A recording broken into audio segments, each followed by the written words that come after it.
good morning. I'm Nadia here with Big O Bell. Hildur, thank you for joining me. I really enjoyed Haunting in Venice, and you composed the music for it.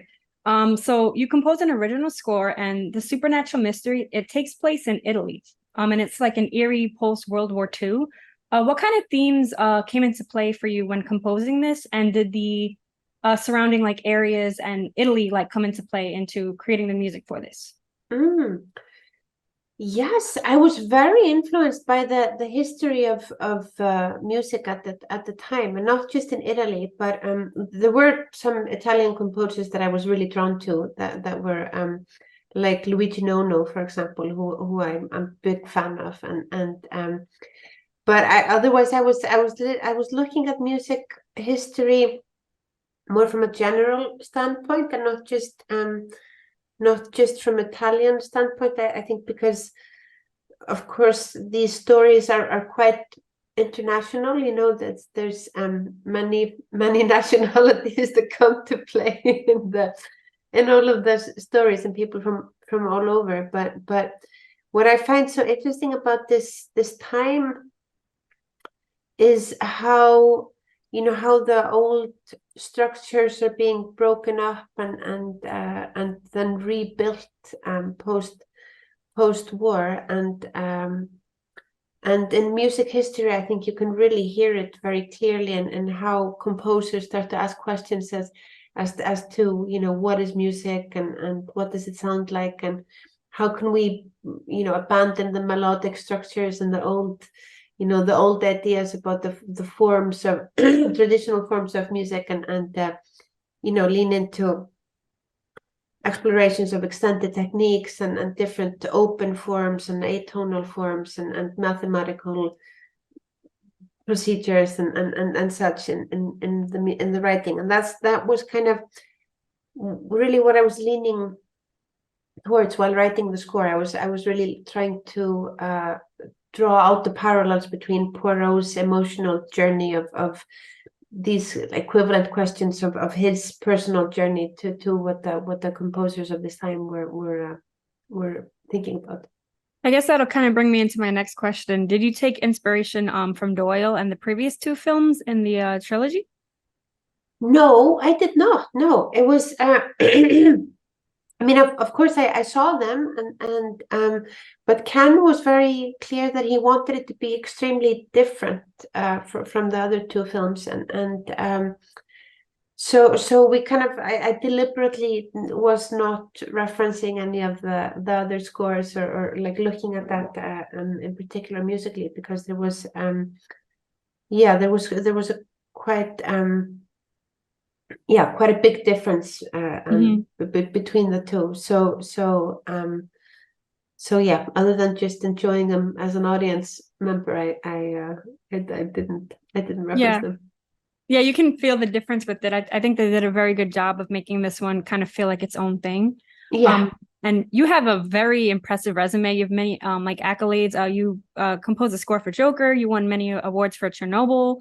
You've even done a video game. Kind of, how do you go about like choosing which projects you want to be a part of and like challenging yourself? Well, I just try to follow wherever it is my curiosity is leading me. So I try to first and foremost only work with people that I like. So that's a big part of my choosing process, and because I think working on these projects takes a long time, and there's a lot of communication. So you spend a long time with people, so the nicer they are, the better the process. But also I just try to look at what I can bring to the project, and if I feel like I can bring anything of worth to the project or not, because I think there's some certain scenarios where you would be really interested in doing something, but for some reason you feel like you don't have so much to say about a specific genre or a story, or so I always just want to make sure that I can I can bring something to a project in a way that I can be honest and excited and curious about, and that can be, that has like a huge variety of things that I'm interested in, but those are my main points when I'm looking at a project.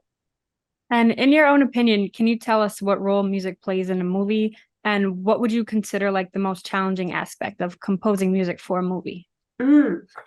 I think the roles that the music takes in a movie is so different between projects, because you always just have to look at like, okay, how can I best serve the story that's being told? Like, what can I bring to the table that's going to elevate or amplify the story, or certain aspects, that for example you can't look at with your eyes or explain in words, or